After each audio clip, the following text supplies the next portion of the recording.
The PlayStation is spooky. That might sound silly to some, but for a lot of people who grew up playing the early consoles, there's no scarier sound than this.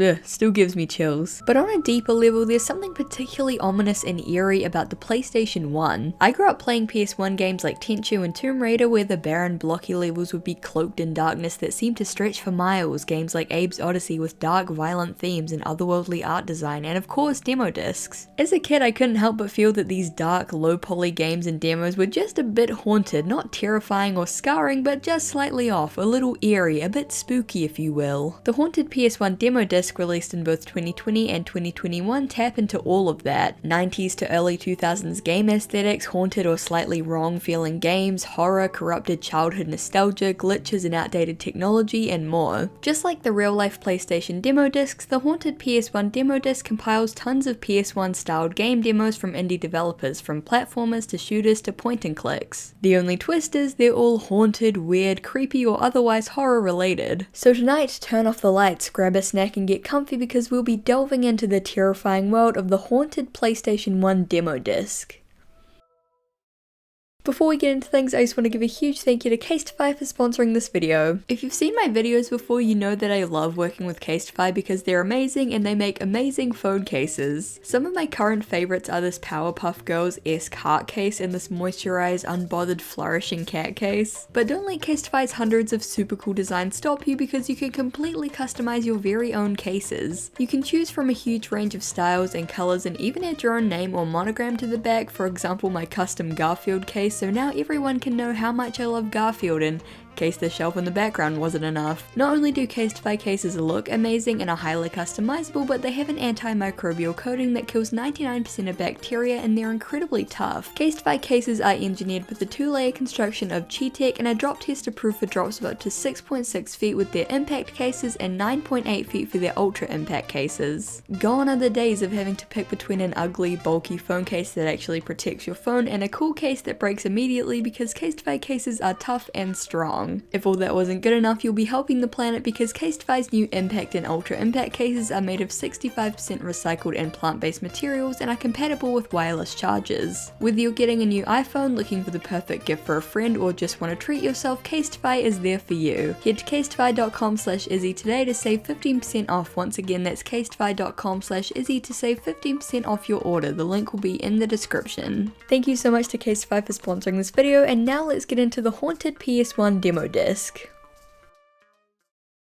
In 1995, Sony released the first demo disc for the PlayStation 1, creatively titled Demo 1. The disc contained several bite-sized demos of popular series, as well as trailers, cutscenes, and interactive showcases. These weren't on the original Demo 1, but there were these 3D T-Rex and Manta Ray demos that I would play constantly, which both have such scary music for no reason.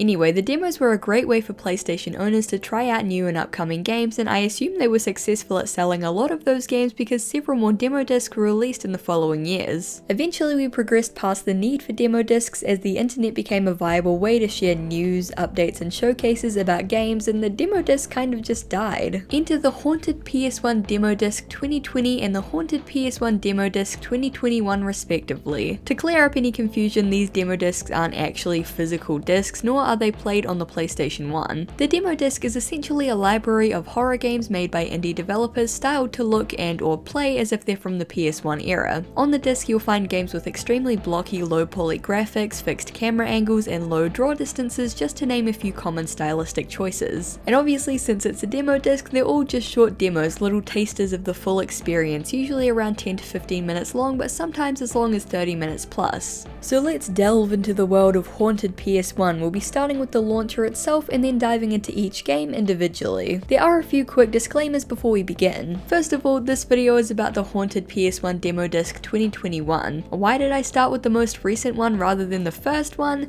I don't know, I just kind of felt like it. Secondly, these games are all super different. Some are short, some are long, some have deep stories, some have none, some are meant to be really scary, and others are just meant to be kind of weird. Therefore, I won't be ranking them or giving any kind of professional gamer review. I just want to take a look at each demo on the disc and look at the game's vibes, the aesthetics, maybe any interpretations or theories that come up, just generally covering the content of the demo. Third disclaimer, this video contains dark and potentially disturbing content. These are horror games after all, so there will be video game violence, potentially creepy or disturbing imagery, and just general horror themes, just in case any of that disturbs you. And my final disclaimer, play the demo disc. There's 2 of them, they're both completely free, and if you like indie horror, I guarantee you'll find at least a few games to add to your wish list. With that out of the way, let's finally delve into the terrifying world of Haunted PS1. Immediately upon starting up the demo disc, that PS1 nostalgia smacked me straight in the face. Everything about the menu, from the side-scrolling buttons to the font to the music, encapsulated that demo disc vibe perfectly. You can go to the free play menu to access all of the games immediately, but if you press play, you can use the museum launcher. Ooh.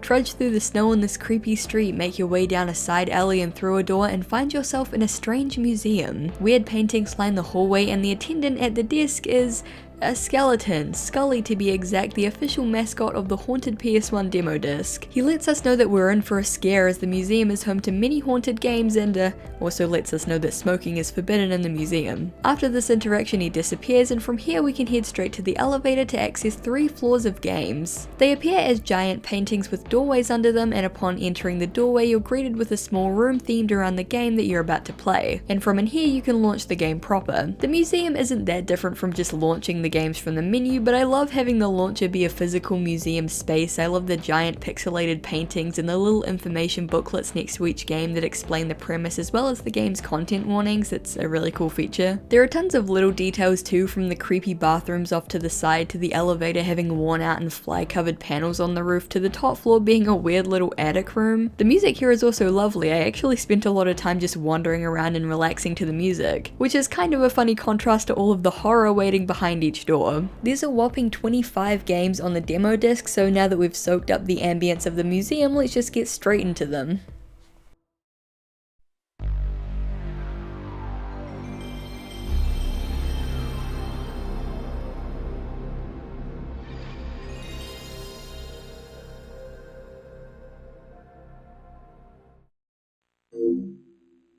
Ecostasis is the first game on our trip through this dastardly and devious demo disc, and it's quite the intriguing opener. As the opening logo flashes up on the screen, an error message occurs disrupting it, and we're transported into a dark, foggy level. Above us, a giant rainbow ring glows in the sky, lighting the way as we make our way down to the chapel. After finagling our way inside, the chapel door opens up to an eerie and dreamlike interior filled with water and lined with pews that lead up to a great statue. The vibrant, low-poly graphics combined with the screen tearing and noise effects give off a really cool old school vaporwave feel, and the fourth wall breaks and graphical glitches add a super sinister touch. Upon approaching the statue, the game pauses and asks if we're another lost soul arriving here and expecting utopia. It also indicates that wherever we are is hyperreality, most likely some sort of game or simulation. We're told to turn back, but obviously ignoring that advice, we grab a gun from the balcony above and shoot the statue, which is ominously labelled as sarcophagus. The game gets weird and glitchy, and suddenly we're woken up and told that we've lost consciousness, presumably disconnected from whatever virtual world we were just in. In the lobby there's a computer that you can type into to get information, and it reveals several interesting little tidbits about the story, like the fact that there's apparently been a cyber attack that we have to deal with. The demo basically ends here. You can bum around the lobby for a bit, but aside from the computer there's not much else to do here. Games set within games are always intriguing to me, and the unique visual style and gameplay are more than enough to get me interested.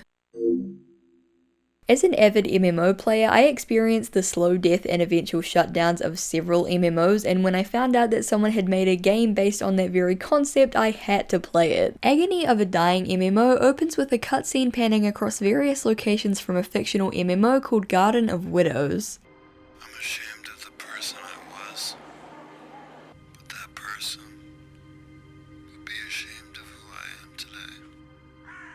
We get a short real-life cutscene depicting a despondent-looking player, a dark room, a dark shot of a house in the snow, and the player preparing to log into the game. A text box pops up, a notice to the players that after 21 years Garden of Widows will be shutting the servers down permanently, and is signed off by a developer called Forever Autumn. We're then thrust into the game. Right off the bat, the graphics invoke the feeling of an old derelict MMO, the kind you randomly stumble upon that's so outdated and barren that you wonder how and why it stuck around for so long. It's furyworlds.com-esque with its eerie, low-poly graphics, stark textures, creepy imagery, and strange desolate locations. Garden of Widows has a small but fanatical player base. The chat box is filled with angry players cursing the devs, begging them to keep the game up, even threatening to harm themselves if it shuts down. Their dedication to the game seems to border on addiction at points. Agony is more of an interactive experience than a game. Throughout it, we're sporadically teleported to different areas with different players, only able to walk or run a short distance before we're yanked into the next scene. We see snapshots of the game's death and the player's final hours in the game.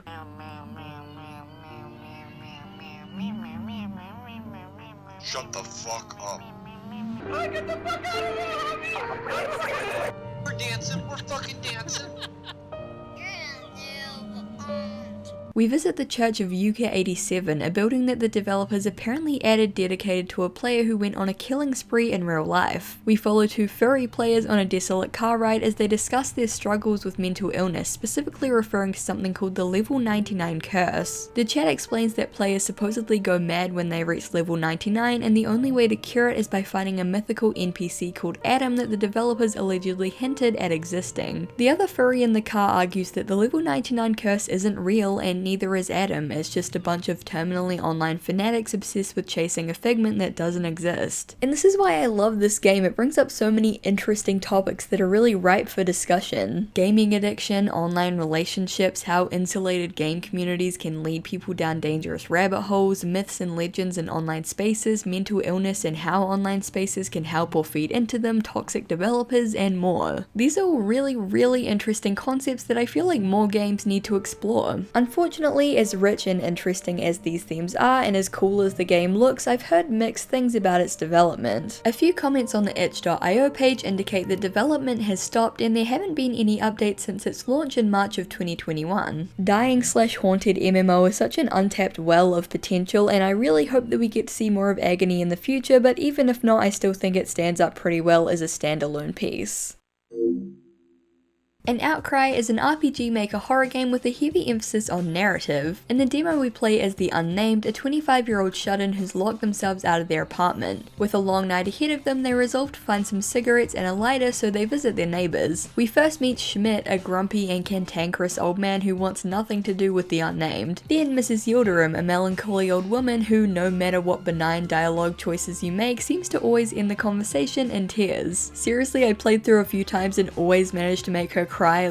I just feel like a terrible person now. After that, Miss Eisen, a horrible transphobic old woman who berates and repeatedly misgenders the Unnamed. After these three, I was expecting an equally miserable fourth tenant, but instead we get the lovely, too good for this world Anne, who comforts us and offers us some cool lighters. We finally secure some cigarettes after an uncomfortable interaction with Schmidt and head outside. A menu pops up asking whether the Unnamed wants to follow or ignore an Outcry, whatever that is. The only choice is to follow, which leads to a creepy encounter with the talking bird, a creepy encounter with the hallway of talking birds, and an adorable encounter with Anne. Seriously, she's like the character ever. After calling a locksmith, the Unnamed makes their way back into their apartment, which is mysteriously open, and the demo ends. And Outcry is ridiculously cool. The music is super funky, the pixel art is beautiful while still capturing the grimy feel of the apartment and the city, and its discussion of certain heavy topics feels really earnest and real. The protagonist's non-binary identity seems to play a pretty large role in the story and themes,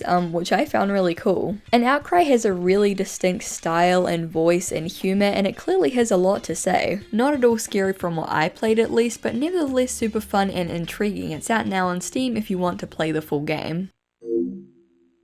Apolysis is a short third-person exploration demo. The game opens on an abandoned factory in a red desert of some kind. The rusted pipes and metal scaffolding streaks up in the waves of heat over the horizon like a distant mirage bending into existence. That's one thing about this game, the imagery that it's able to tap into not only with visuals but with writing is really incredible. The demo is fairly simple. We play as an unknown woman referred to as the Seeker as she travels through this rusty old building collecting items. After collecting 2 orbs and unlocking the final door, we climb into a rusty cage which carries us down into the bowels of the building where a giant red statue lies. There's not too much in the way of a concrete story yet, but there are definitely a few crumbs of themes sprinkled here and there for us to pick at, like hungry birds. Why did I write that in the script? It definitely has a Silent Hill-esque vibe, not only in the sharp rusty visuals, but in that it appears to be a nightmarish exploration of the main character's psyche. The game is very visceral in its art style. The industrial factory is filled with metal and chains and covered in rust. Giant whirring blades spin below your feet while organs fused into the walls beat and pulsate. Giant spinal wheels spin, bathing the Seeker in a calm blue light. It's a masterclass in visual style, both beautiful and disgusting. I'm a huge fan of games with crazy nightmare visuals, so Apolysis really struck a chord.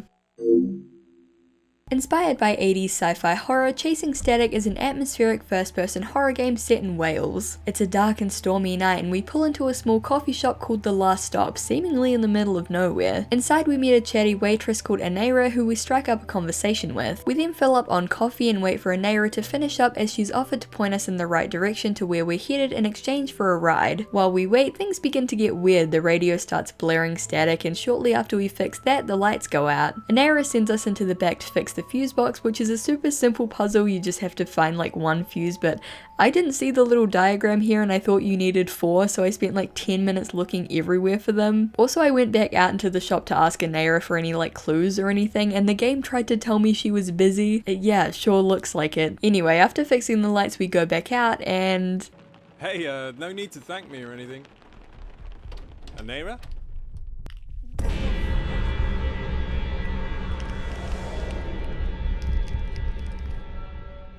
We manage to make an escape and drive away, but crash the car on the rainy road. There's a pretty terrifying sequence here where we have to go off the road into the wilderness, which feels doubly scary considering this ominous phone call we got earlier. From here there's a short hike to find the missing handle of a door that leads to some sort of underground bunker, and the demo ends. While the demo doesn't give us too much of the wider story, we get plenty of hints. A body out in the wilderness covered in glowing fungi surrounded by research notes, mentions of experiments in the strange bunker out in the woods. The demo is eerie and atmospheric and hints at a really cool larger science experiment gone wrong story, all tied together in a lovely PS1 bow.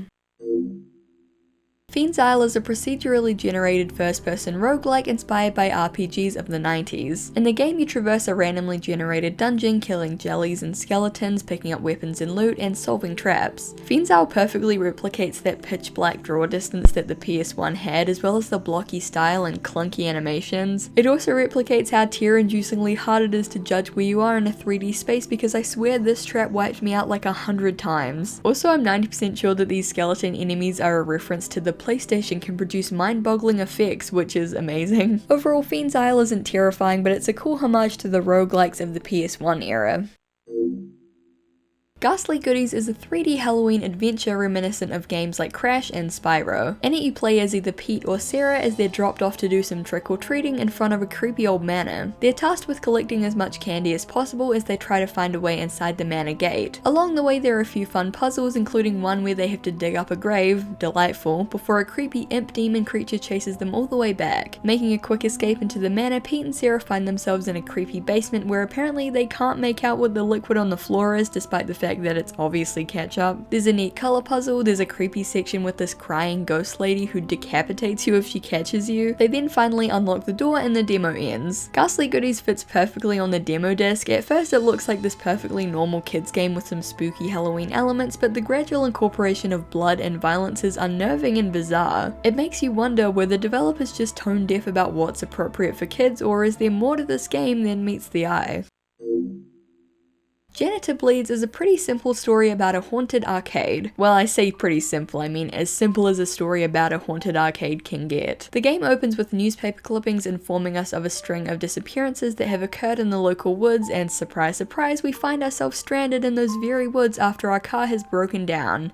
Oh bother. Thankfully there's a derelict arcade nearby that we're able to access by crawling in through the smashed and boarded up windows. The arcade has this really great 80s look with rainbow carpet and all of these flashy arcade machines. The funky neon arcade aesthetic contrasts perfectly with the darkness that envelops the place. There's something eerie about a place that's usually filled with people being totally empty, or at least mostly empty. Demo follows a pretty simple structure. You find an arcade cabinet for a game called Janitor, always facing away from an open doorway conveniently. You find 3 coins and you play a few levels, despite the very clear warning not to play it. I don't know about you, but when I see something written in blood, I listen. After playing for a bit, something spooky will happen, from the lights going out to a giant shadow passing over the cabinet to a strange glitchy red light passing by outside the window. Towards the end of the demo, we find ourselves in the bathroom having to hide from some sort of jagged black pixel entity emitting a harsh red light. It's a genuinely tense moment where you have no choice but to crawl under a bathroom stall and watch helplessly as it looks for you. Janitor Bleeds manages to build a lot of tension just by virtue of its creepy level design. You have to crawl through vents, play arcade cabinets with your back exposed, and run down long dark hallways that you're 100% convinced will have a serial killer at the end of them. It's pretty standard cliche horror, but the haunted arcade aesthetic really makes it stand out on its own, and honestly it was one of the creepier demos on the disc.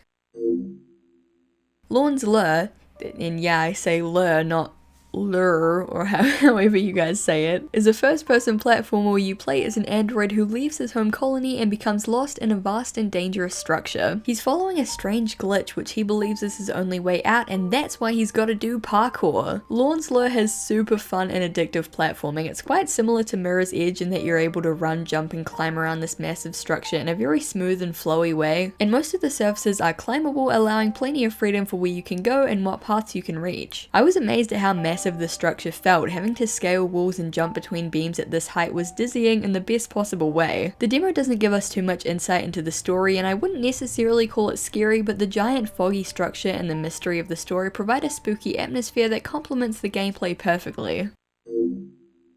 In Loveland, you investigate a frog cult. No, I'm not joking. Or should I say croaking. The game opens up in a trailer park, and the first thing you're gonna notice is the insane graphics. The harsh shadows contrast the stark red lighting and simultaneously make the rundown park look like it's bathed in beautiful evening light and soaked with blood. The second thing you're gonna notice is all of the frogs hopping around, which you can actually squish if you accidentally stand on them. I know the frogs are meant to be a force of evil in this game, but I couldn't help but tear up when I accidentally squashed one. Anyway, as we investigate the various trailers in the park, trying to find several missing persons and looking for keys and various items to progress, a story begins to form through letters and notes found in the trailers. The inhabitants of the park discovered strange new frogs that seemed to have potent addictive qualities about them, and before they knew it they were brewing frog shine and breeding spiders to feed to their amphibian overlords. In one disturbing display we find a missing woman laying in the bedroom of one of the trailers with frog spawn all over her back and graffiti everywhere that indicates that it's breeding day. Probably a poor day to choose to come to this park. The demo ends once you manage to unlock a gate at the end of the park. There are a few jump scares here and there with loud noises and sudden bumps, but for the most part the terror of Loveland comes from the eye-bleeding colours and the swampy ambience. The harsh shadows make it hard to tell who or what is lurking around, and the game's great at making you feel like a very unwanted guest within the frog-obsessed community. Psychedelic frog cult in a trailer park is definitely a unique premise, but that's what's so great about the Haunted PS1 Demo Disc. There are so many weird, crazy, creepy, scary, interesting ideas here that you just don't find anywhere else. Mummy Sandbox is like Minecraft and Kid Pix had a baby. It's an experimental block-based digging game where you dig up and exhume corpses, but it's actually not as grim as it sounds. The corpses are these wacky creatures with fun designs, and you can get various random items from them to progress, from glasses to spring shoes. There's not much horror here other than a very abstract, off-the-wall quality with dissonant, wacky music and clashing bright colours, and honestly it's actually super addictive. It's like a Kid Pix Play-Doh monster sandbox, and if you like mummy antics you should check it out. In Pathogen X, a deadly virus known as the Pathogen X, has broken out within a research facility, and it's up to us to face hordes of infected mutants as we travel deep into the lab to find a vaccine. Very clearly inspired by games like Resident Evil and Dino Crisis, Pathogen X is classic survival action. You load up on guns and ammo and healing items and fight your way through the lab. The route to the vaccine is fairly simple, and in most cases you can just run past the enemies, but as soon as you grab the vaccine, all hell breaks loose. Double the amount of enemies respawn in each room, giving you huge crowded rooms with even larger enemies to fight through, all topped off with the final boss fight at the end. In the demo, the only mode you can play is arcade mode, where it's all randomized, but the full version will have a story mode. It's fun, it's gory, and it's classic PS1 action. Peeb Adventures is... well, how exactly do I describe Peeb Adventures? It's a third-person platforming adventure game with a whimsical and cute art style. Peeb's design is...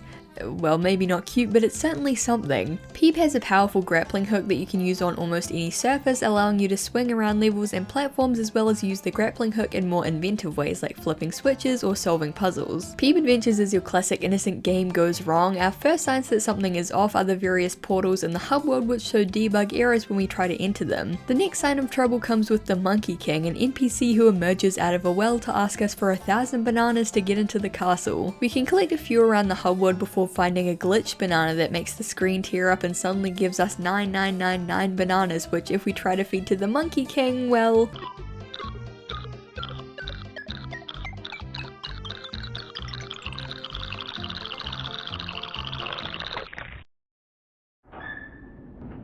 at least we're in the castle now. From here it's pretty simple. We need 2 keys to get into the throne room, so we can take 2 separate routes, each with a bit of platforming, a bit of puzzling, and a few oddities and secrets along the way. Also you meet Orbo, and Orbo is the best character because when you talk to him he says, "Oh god, it's you," and also turns into an Orbo copter to carry you back to the entrance of the level. Keys in hand, we're able to finally enter the throne room, where we meet Ent01, a malicious entity / virus corrupting the game that sends us into the code of the game where the demo ends. Peeb Adventures has tons of scary secrets, and I'm a sucker for the innocent looking game becomes scary trope, so this one was right up my alley. Plus Orbo. Just Orbo. Protagonist Bleeds is a third-person horror game set in a motel. We meet our 2 protagonists on a long car journey where we learn that they're moving away together into a house most likely owned by the protagonist's uncle. It seems that they're both escaping troubled lives and are looking for a fresh start, but unfortunately that start will be delayed as their car breaks down in front of the protagonist's West motel. The motel is cloaked in darkness with a large confusing layout of hallways and doors and parking lots, and is totally empty. Even the reception is unattended. After grabbing some keys from the front counter, we find a room and settle in for the night, but we're woken up by a sudden bump in the night. Deciding not to wake up our companion, we head outside to explore the motel and find the source of the noise. On the doorstep of the room next to us, we find a discarded note where we learn that our neighbors locked their room key in their car, and upon finding the car, that can't be good. Like many other PS1 horror titles, Protagonist Bleeds appears to be very heavily based on Silent Hill. Most of the gameplay consists of finding items and unlocking doors, which means a lot of running around the creepy motel. After solving a few puzzles, we finally get a key for the room next door, where we find this abomination. Coming into this room seems to trigger a change in the motel, as suddenly it's infested with these long clawed TV head guys who stalk the hallways and come after you if you enter the room. As soon as I saw all of this, I ran back to my room to wake our companion up and tell her what was going on, but for some reason the main character is like, nah, I'm gonna let her keep sleeping. There's literally monsters running around everywhere, but you know, 8 hours of shut-eye is important. From here there's just one door to unlock before we find a final room filled with blaring black and white TVs and a dying TV head who breaks the 4th wall to tell us that the demo is over. The monster designs were top tier here, the TV heads were creepy, and the motel room abomination hints at heavy elements of body horror to come. The concept of Protagonist West as this nightmare motel with monsters and missing residents and strange underground rooms is really cool, and I hope that in the full game we get to go even deeper into the motel to uncover its secrets. The survival horror where you fight monsters as a teen girl genre is pretty saturated, so I wasn't too sure what to expect going into Risu, but I was pleasantly surprised by just how cool it was. The demo puts us in control of the titular Risu as she has to figure out a way to get past this bizarre blue cloud blocking the stairway. We explore what appears to be a school, unlocking rooms, collecting items, and ultimately unclogging a disgusting toilet to get a key and grab a blue orb that dissipates the cloud. After heading upstairs we get another level of classrooms to explore. Just kidding, we get an insane gymnasium gymnasium basketball court boss fight with a giant demon goat head and 10,000 white orbs flying around the screen, and also the music is by KFC Murder Chicks, yes, the Aratus ARG KFC Murder Chicks. I can't even lie, it's epic. The demo is definitely coy about its horror elements. We don't get any jump scares or spooky happenings or even any monster sightings throughout the whole demo. What we do get is really cool mechanics, unlike a lot of the other games on the demo disc which emulate the hardware limitations of the PS1 by adding load screens between each room. Risu takes a sort of dollhouse approach. We as the player control Risu in third person with fixed camera angles, but every door opens smoothly into the next room with the camera adjusting so we can see. Not only does this make the exploration feel fast paced and open, but it makes for some really creepy moments. These hallway angles look incredible and put you on edge. It makes you feel vulnerable while also just being a really cool, striking visual. As with all of these games, the grainy, low poly art style looks incredible, and I can't wait to see Risu in its full polished form, especially if it leans into the more absurd elements we see in the final boss fight. Still Ridge is a point-and-click horror adventure title. The demo is basically PT. I wouldn't necessarily call it a remake or a demake since it adds its own narratives and themes and gameplay to the mix, but it is very, very heavily based on PT. It took me embarrassingly long to realize that Still Ridge is just a riff on Silent Hill. The Still Ridge demo follows the basic formula of PT. You wake up and have to navigate a never-ending looping hallway solving puzzles. After a few loops and having to shoot down a monster, the protagonist, Omar, who is apparently a therapist who can travel through dreams, wakes up in a diner. The whole story is set up around the premise that Omar has been drawn to Still Ridge after witnessing a murder in his dreams and has to help the townspeople by traveling into their dreams and therapizing them, I guess. I think it's cool that the demo wears its inspirations on its sleeve and pays homage to PT and Silent Hill in such interesting ways. Even though the story of PT is pretty played out at this point, Still Ridge still felt like a fresh and interesting take on the material. I do wish we got to see a little bit more of the town itself in the demo, but hey, sometimes it's best to be left wanting more. Also, fun fact, Markiplier played this game. The more you know. I love snowy horror, and That Which Gave Chase is such a fantastic example of it. The game opens on a vast Arctic expanse and we're controlling a team of dogs as they pull a sled along. We're accompanied by, this guy who informs us that a storm's coming. After getting a handle of the controls on the flat ice, we're quickly transported into a storm. The terrain is harsh and sharp and hilly, and you have to work really hard to keep the sled balanced or you'll crash and you'll have to set the sled up again. And if you do crash, your little sled buddy isn't particularly happy about it. We're informed that we're on the way to a cabin, but honestly at this point all I could think was, oh god, there's something behind us, isn't there? There's something giving chase, where is it? It's behind us, oh god. We reach the cabin and anchor the sled, and this was the point where I realized not only could you pet the dog, you could pet all 4 dogs. Game of the year 5000%, get this game some accolades now. But the euphoria of petting dogs is short-lived. Once we enter the cabin, we're once again transported to one of the scariest levels I've ever played. We're suddenly deep in a snowy forest equipped with a gun, no sign of the sled or our companion, and in the distance howling. I was fully prepared to have to face off against a pack of wolves and nearly shot before realizing it was just my beloved sled dog. After finding one, I set off to find the others, and that's when the shooting started.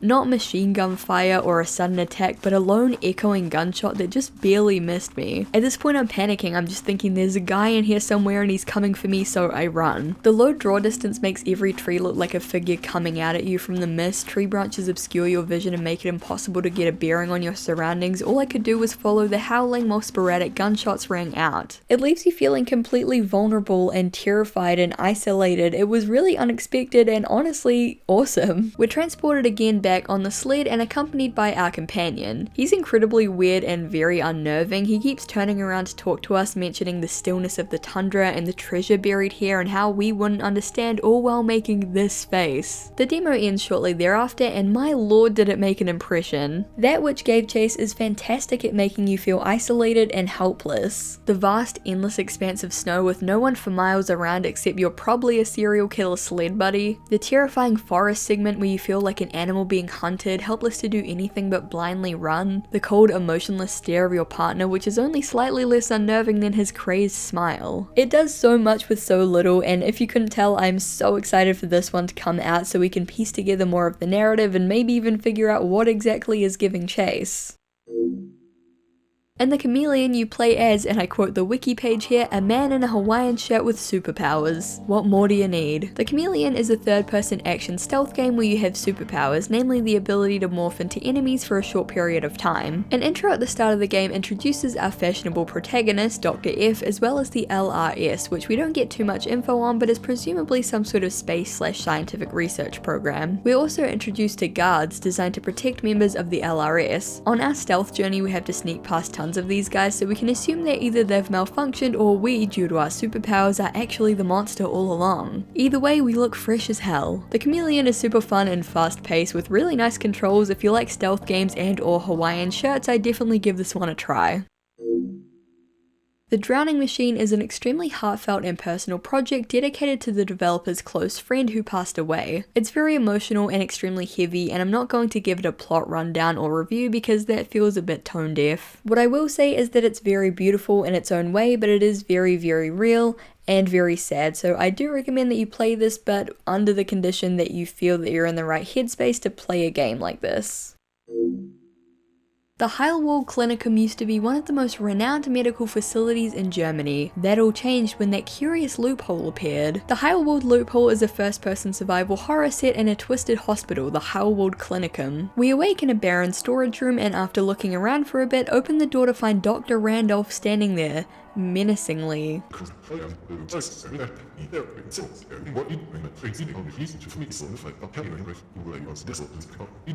He takes a rather accusatory tone at first, but after noting that we look a bit pale and sickly, asks us to follow him to his office. I was grateful to the doctor for the help, but naturally wanted to explore the level a bit, so I took a quick detour and...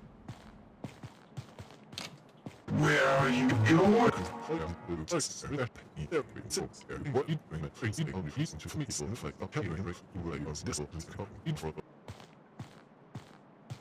Come back here now.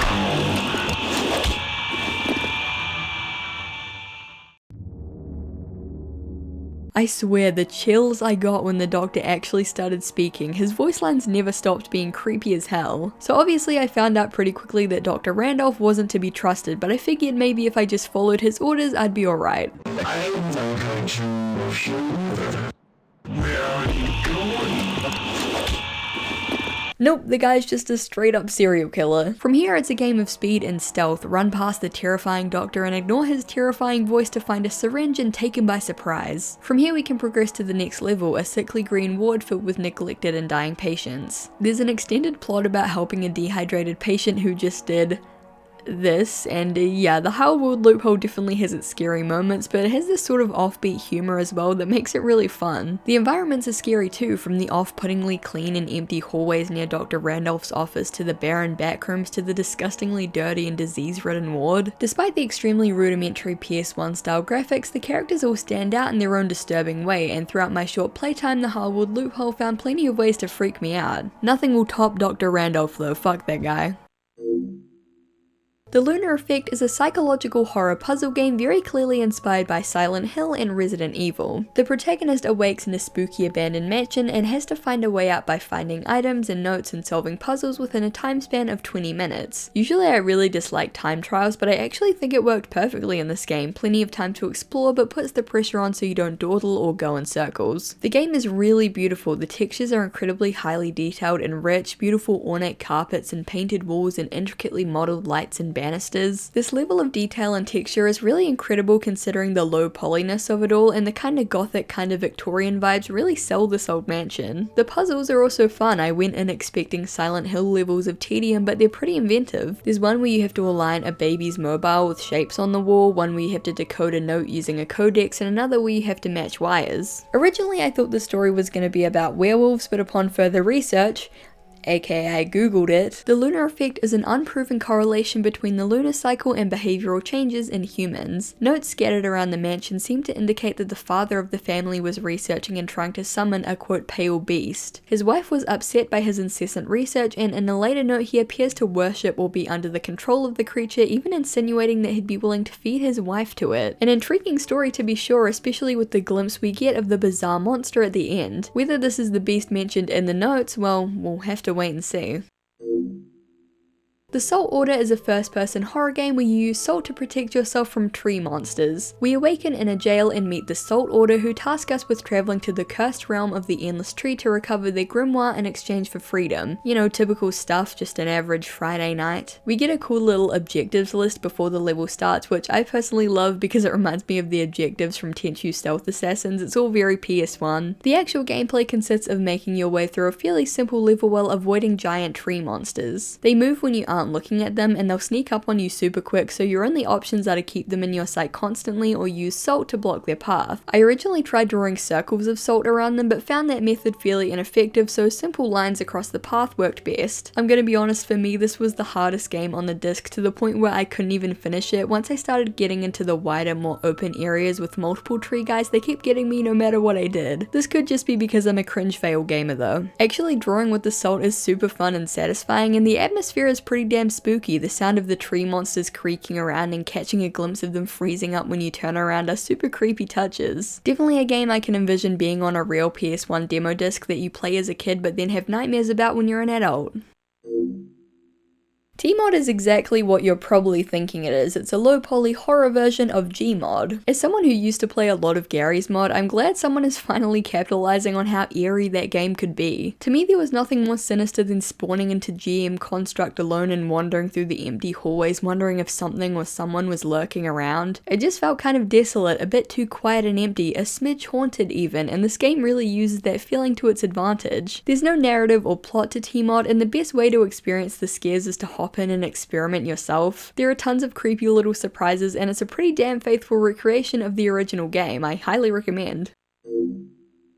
So you may be asking, Izzy, why is an adorable candy-coloured platformer about a bird who wears sunglasses on the Haunted PS1 Demo Disc? Good question. Toree 3D is a short 3D platformer inspired by arcade platformers of the late 90s with its bright and appealing low-poly aesthetic, fun fast-paced levels, and super upbeat music. In the game you play as Toree, a small bird whose ice cream cone has been stolen away by this dastardly fellow. After completing the first level, we start a second almost identical one, but this time something is wrong. The second level has these creepy glitched out stars, the screen becomes more red and creepy music plays. We then have an encounter with the glitch guy who stole our ice cream before we're allowed to move on and complete the level, and that's where the Toree 3D demo ends. I'm not even gonna lie to you, I ended up buying the full game and its sequel almost immediately. These games are extremely addictive. My only criticism is that it could have done a lot more with the horror. Toree 3D isn't a scary game, its Steam page says that it has a few weird elements, and that's probably the best way to put it. I think it fits on the demo disc as a whole because it does seem like a game that you'd remember as an adult and be like, that game was kind of weird, and then you'd find out that Toree 3D never actually existed or something, like it was all a figment of your imagination. It really helps to diversify the demo disc as well. Having something a bit more lighthearted and odd among all the super serious games was honestly a breath of fresh air.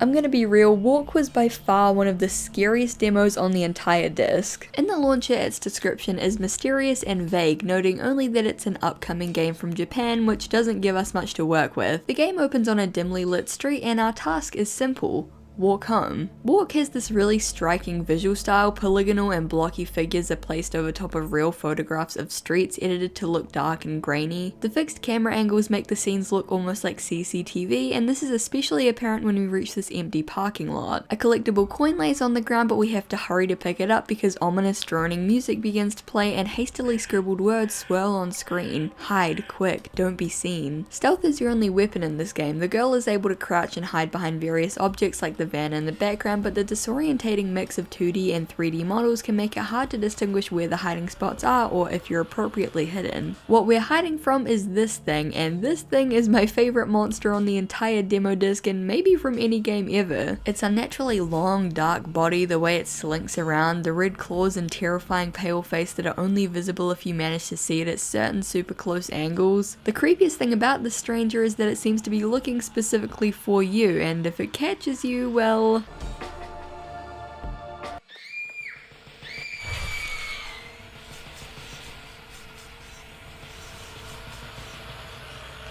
yeah. With a bit of stealth and a lot of luck, it's not uncommon to run to the next screen and have the monster be standing right there waiting for you. We collect 2 coins and are able to get a key from a vending machine. After unlocking the garden gate, a tense chase sequence begins where we control the girl but see through the creature's POV, which is both hard since the angles make it difficult to see the obstacles and extremely scary because we can see how fast it's gaining on us. We run for our lives and finally reach the girl's house, which isn't as comforting as it may seem. The whole place is bathed in red, and with nothing to do inside but look at this creepy Ring TV, we have no choice but to go outside and meet the stranger. This game is honestly so insanely cool. The music, the sharp saturated visual style, the old school PS1 animations, and the terrifying monster make it a genuinely freaky experience. The themes of stalking and abduction are very present. You're a young girl walking home at night and a terrifying figure is following you through the streets, prowling around the area waiting for you to come out of hiding. The fact that it chases you all the way to your doorstep and waits there is chilling, even more so because it looks like you're watching a real crime caught on CCTV. This game is scary, yes, it looks very creepy and ominous, but even more than that, it's disturbing. Its themes and implications are horrifying, and the way it builds anxiety and tension with absolutely zero jump scares is admirable. I really hope that we see a full release of Walk in the future. It was such a haunting, creepy experience, even just this demo alone, so I can't imagine what kind of crazy stuff we'd see in a potential full release. Just when I thought I'd escaped the claws of the Haunted PS1 Demo Disc, it pulled me right back in with 2 bonus games. In the launcher there's a bar room at the side that contains 2 secret games. The first, Scully's Nightmare, is hidden Mario style behind a giant painting. It's a very simple and cute platformer. In it you play as Scully, the Haunted PS1 Demo Disc mascot, and traverse the level collecting bones, avoiding bugs, and throwing your skull around. It's pretty adorable fun and way higher quality than I expected from a simple bonus game. The premise that Scully's worst nightmare as being in a cute kids platformer is also pretty funny. The second game is called ARD, short for Anomalous Research Division, and I wasn't expecting it, but this was the scariest game that I played. Most of the game consists of a desktop where you can check your email, photos and videos, and even change your wallpaper. One email informs us that the United Science Foundation is withdrawing funding from the ARD due to, quote, a breach of contract. The other emails contain photo submissions of cryptid sightings, a skinless creature in a factory, a tall figure in the trees, a pale smiling figure in a doorway. Amongst all the photo submissions there's a video incident 0003 Desert Motel, acquired from police evidence of a double homicide, and then the email trails off into garbled text. Heading to the videos tab and checking it out will transport us into the video where we play as an unknown person in the Desert Motel. We can explore the dark and dingy room and look out the peephole at the glowing sign in the darkness outside. We turn off the TV, close the blinds and lock the door, which then opens up the bathroom where we find this guy. Probably not good. After looking through the peephole again, a photo is slipped under the door showing this. The chills I got when I saw that, man, I just ugh. Upon picking up an axe, another photo is slipped under the door depicting this. Obviously we rush to the bathroom to check on the guy, where he's thankfully fine and unharmed, but then we turn around and the video ends. ARD is terrifying. The game being set on a desktop with creepy wallpapers and weird haunted emails and interactive videos and photos is so unbelievable cool, not to mention the fact that Trevor Henderson is on board the project as well. Honestly, they're both all around amazing, and it makes me wonder why they were released as bonus games rather than full demos. The Haunted PS1 Demo Disc is truly something special. Every game is a labor of love, a weird and scary and unique expression of the dev's passions, and so is the demo disc itself. Everything from the menus to the museum rooms to the music is lovingly crafted, and despite the fact that it's all spooky and horrific and creepy, there's a real sense of fun and community and passion about it all. Just by playing through the completely free demo disc, I found so many games and indie developers and artists to follow. I played games that I'd usually never even think of picking up and loved them. And that's really what demo discs have always been about. Despite being made in the modern day, Haunted PS1 really brought me back to that era of booting up a demo disc and playing through these weird random games with no context. It's fun, it's surprising, and it's scary. Plus, I didn't know where else to mention it, but they even put together a manual booklet with little handcrafted pages for each game, and it's so good. Like, they didn't need to go this hard, but they did. PS1 horror is only getting more and more popular by the day, thanks in part to projects like the Haunted PS1 Demo Disc. The 2022 edition is is currently wrapping submissions as of the publication of this video, so hopefully we'll see another demo disc later this year. If you guys have played the Haunted PS1 Demo Disc or any of the games involved in it, definitely let me know below. Over the last little while I've become really invested in PS1 horror, so I'm really interested to hear your experiences or your favorites or anything like that. Thank you guys so much for watching, I really appreciate it. I know that this is something a little bit different, but I just really love the Haunted PS1 Demo Disc and I kind of wanted to talk about it today. If you guys enjoy it, definitely let me know, and yeah, maybe I can cover the first one or the next one coming out, because yeah, it's a blast playing through them and I don't know, giving my take on them, I guess. So yeah, my voice is breaking, I'm gonna sign off now. Thank you for watching, I really appreciate it. Thank you so much to Casetify for sponsoring this video, and thank you to you guys for watching it, and I hope to see you in the next one. Bye! Thank you so much to my Garfield overlords over on Patreon: Arcantilus, Joe Bradshaw, Kimono My Gyro, Jane, Grip Gunderson, Brianna Robinson, Sophie Skidder, Jesse Chisholm, Astrian Vortex, Red Meth, The Furby Librarian, Sheriff Whiskey, Dozo Blint, Lady Cerebellum, Helm Hamburger Hand, Xavier Araujo, Agarafin, Pom, Ren Pendragon, John Leach, Simon, Charlie B, Dana Homegardener, Jordan Nielsen, Doug, SHSL Simpson, Chicory, Matt LRJ, Michelle Olsen, Jorge K. Cruz, Fitzy, Katrina Likes 5e Stuff, and that's it. I don't know why I thought there was someone after that. Thank you guys so much for supporting me, it means the world. If you want to join these guys over on Patreon, the link will be in the description, and yeah, thank you so much for supporting me, and I really hope to see you in the next one.